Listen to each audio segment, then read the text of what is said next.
What's up, guys? Listen, folks, we got to talk.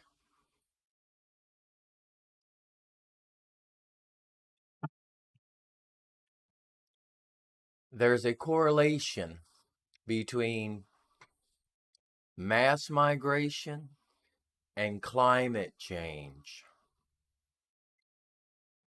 and it's not a good correlation. Let me read you a few facts. During the course of this video, you're going to learn some facts, hopefully, learn some facts and share them with other people because everybody's on one side or the other, or they're on both of those topics. They have the same opinion. Either way, they don't understand the facts. And the facts of the matter is mass migration to the United States, specifically, and many other developed countries, is bad. And I'll tell you why. Let me let me drop some knowledge on you, okay? I'm gonna read you a few things and maybe enlighten you, and maybe you already knew this, but let's get into it. Those who advocate against borders and reasonable immigration controls are acting irresponsibly and causing great damage to our planet. An effective plan to protect our environment must recognize that the role of mass migration plays in boosting CO2 emissions and pollution to dangerous levels. Immigration generated population growth is fueling an increase in energy demand and the waste product that accompanies it. Immigrants in the United States, migrants that come to the United States, illegal aliens, whatever you want to call them, in the United States alone produce about 4 times more CO2 in the U.S. as they would have in their countries of origin. Boom. Okay? Any argument from the left, from the Democrats, from the Republicans who support this mass migration because they're getting kickbacks from Tyson, maybe? How's that go? I don't know. Tyson, maybe? uh, there's definitely a correlation. There's kickbacks, there's payoffs. It's disgusting. So if you're a climate activist, and you know that's the funny thing about climate activists, climate um, terrorists, I would call them climate terrorists. You know, I remember 40 years ago, whatever, Leonard Nimoy, Spock, said, you know, in 10 years, the world's going to be a frozen tundra. That didn't happen. And then they said, you know, all the, you know, global warming, everybody's going to die from that. That's not happening fast enough. So now they changed it from, what was it called before? Global warming. Then it was, I guess, global freezing. I don't know what the hell they called that one. But the point is, now it's just climate change. So any climate event qualifies as a something they can raise an alarm bell about. It's just another tool they're using to control people. Let's get that straight, because their policies go against the facts. I mean, if you're using your head and you're using your brain at all, what I'm telling you makes sense. The more people that move to modern, developed countries like the US, or any of the European countries that are developed and modern countries. They're moving from countries with very small CO2 footprints to countries with very big CO2 footprints and making the problem worse. Those two positions are wildly different, but come from the same people. Let me drop some more knowledge on you. Let's see, where am I at here?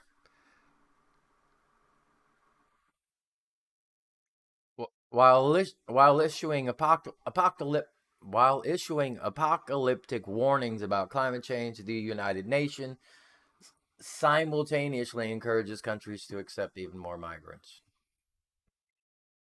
The environmental damage from mass migration extends beyond just increased CO2 output. The land around the southern border, and you've all seen it, it's a dump. These migrants do not give a rat's patootie uh, about just, they don't care about pollution. They don't care what they throw on the ground. They don't care the damage they're doing to the environment. They're here for the handouts. And that's the other angle for the Democrats is let's give them everything. Look at Tyson. I mean, they just laid off a couple thousand US workers, but they're going to hire excuse me, a couple of thousand, uh quite a few thousand, 42,000 illegal migrants to replace them. Makes no sense at all. They can pay them lower wages, give them everything, all these little bennies. It's just crazy how these two positions are so at odds, but they see them as both good when they know they're not both good. But these people who subscribe to one crusade or the other, how they can't see they're interconnected, I just don't get it. Let's see what else I got here. Um,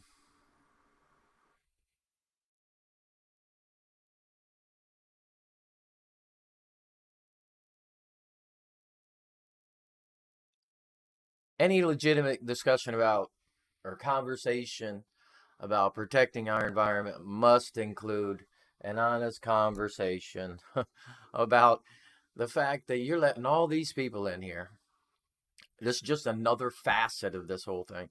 That you're letting all these people in here, and then we're going to have this really fast, unplanned, excuse me, really fast, unplanned, unresearched urban sprawl that's going to destroy environments, ruin groundwater, put sensitive ecosystems at risk. I mean, Florida itself would be in danger of losing all different kinds of species and flora and fauna and all that kind of stuff just from unplanned, reckless urban sprawl because of all these new people. And then they're using power, they're using gas, they're using this, they're using that. And I don't care what your power source is. The whole electric car thing.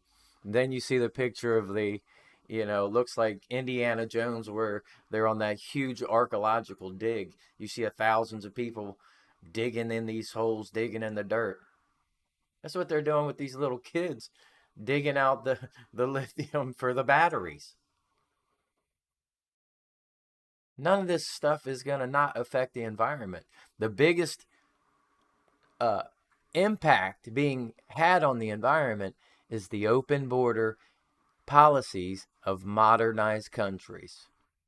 The carbon footprint is growing astronomically. So let's get that straight, okay? These two things are at odds. The policy is a mess, and it's all about greed. Whenever you're trying to figure out why they're doing things, it's always greed. And the only thing bigger than greed, the want, the desire, money, you know what that is? It's power over people's minds, power over people. In the future, they'd love us to be just a bunch of mindless drones. They've already said you're not going to own anything and you're going to be happy. I mean, picture that sci-fi movie where everybody's living in these dull buildings with no character, no heart, in these tiny little cubicle rooms with a sink and a toilet, and that's it. You get up, you go to work, they pick your job for you.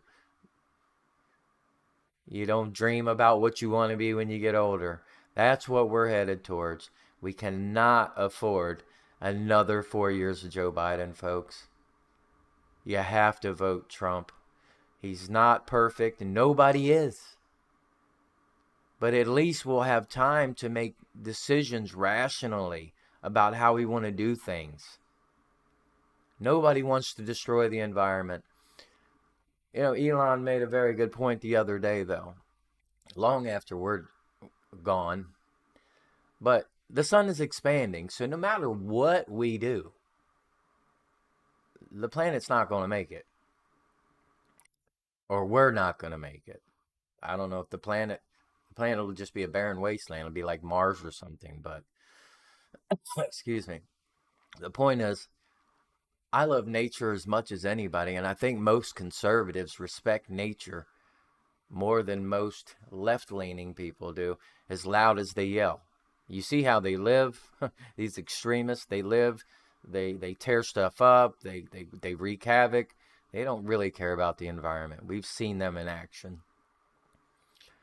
So if you want to be honest with yourself, conservatives and conservative values are really going to take us in the best direction and the most responsible direction uh, for our planet. Anyway, anybody can see that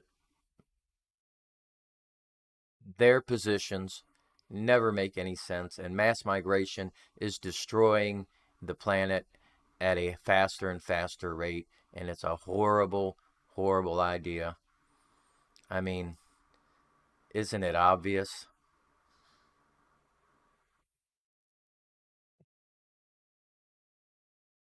That one's a cut print.